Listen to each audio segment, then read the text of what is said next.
लग्नाच्या दिवशी सगळे विधी आनंदात सुरू असताना नवरीच्या वडिलांना अचानक एक जुनी डायरी सापडते आणि त्यातून उघड होतं की वर ज्या कुटुंबात वाढला तो त्याचा खरा परिवार नसून तो अनेक वर्षापूर्वी हरवलेल्या त्यांचाच मुलगा आहे.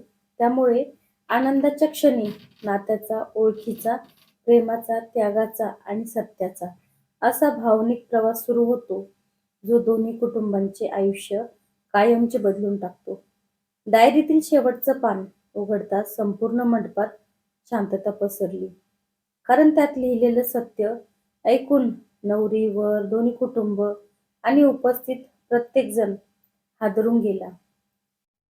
अनेक वर्षापूर्वी घडलेल्या एका चुकीमुळे दोन निष्पाप आयुष्याची अदलाबदल झाली होती, ज्यामुळे आजपर्यंत जपलेली नाती, विश्वास, प्रेम, त्याग, आई-वडिलांचं ममत्व आणि ओळख यांची कठीण परीक्षा सुरू झाली आणि त्या एका सत्याने लग्नाचा दिवस आयुष्यभर लक्षात राहील असा भावनिक वळणावर येऊन पोहोचला.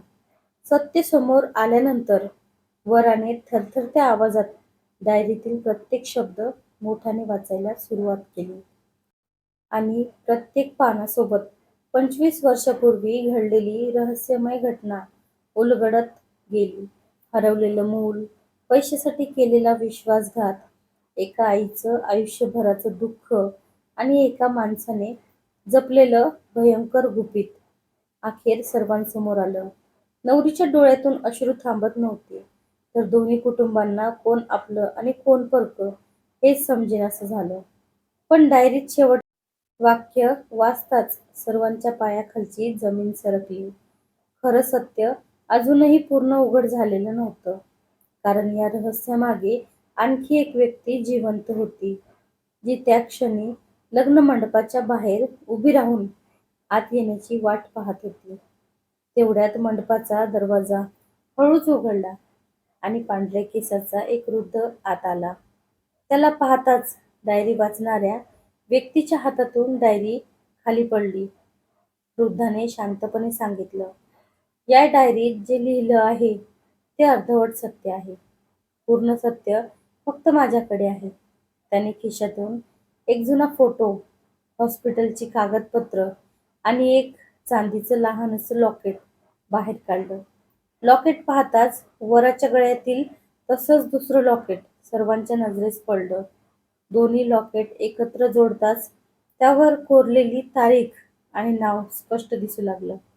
आता कोणाच्याही मनात शंका उरली नव्हती की अनेक वर्षापूर्वी घडलेला गुन्हा आज अखेर उघड झाला होता. पण वृद्धाने पुढचं वाक्य उच्चारताच सगळे पुन्हा स्तब्ध झाले. या सगळ्यांमागचा खरा सूत्रधार अजूनही या मंडपातच बसलेला आहे. वृद्धाचं वाक्य ऐकताच मंडपातील प्रत्येकाची नजर एकमेकांवर फिरू लागली. काही क्षणासाठी संपूर्ण शांतता पसरली. वृद्धाने थरथरत्या हाताने पुढच्या रांगेत बसलेल्या एका प्रतिष्ठित व्यक्तीकडे बोट दाखवलं.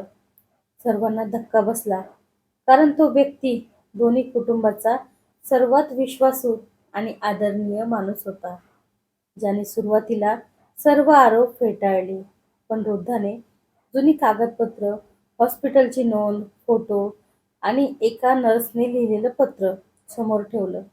पुरावे पाहताच त्याचा चेहरा फिकट पडला आणि अनेक वर्ष मनात दडवून ठेवलेलं सत्य अखेर त्याने स्वतः कबूल केलं.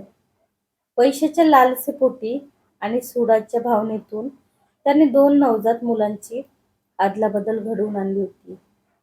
मात्र त्याला कल्पनाही नव्हती की एक दिवस ही चूक दोन प्रेम करणाऱ्या जीवांच्या लग्नाच्या दिवशी जगासमोर येईल. त्याची कबुली ऐकताच दोन्ही कुटुंब अश्रूंनी कोसळली. पण त्या क्षणी आणखी एक धक्कादायक गोष्ट समोर आली.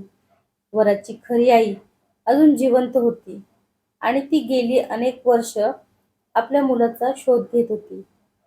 ती त्या दिवशी मंदिरात येणार होती, पण अजूनही मंडपात पोहोचली नव्हती. हे ऐकताच वर एक क्षणही न थांबता आपल्या खऱ्या आईला शोधण्यासाठी मंडपाबाहेर धावला. तर नवरी आणि दोन्ही कुटुंबही त्यांच्या मागे गेली.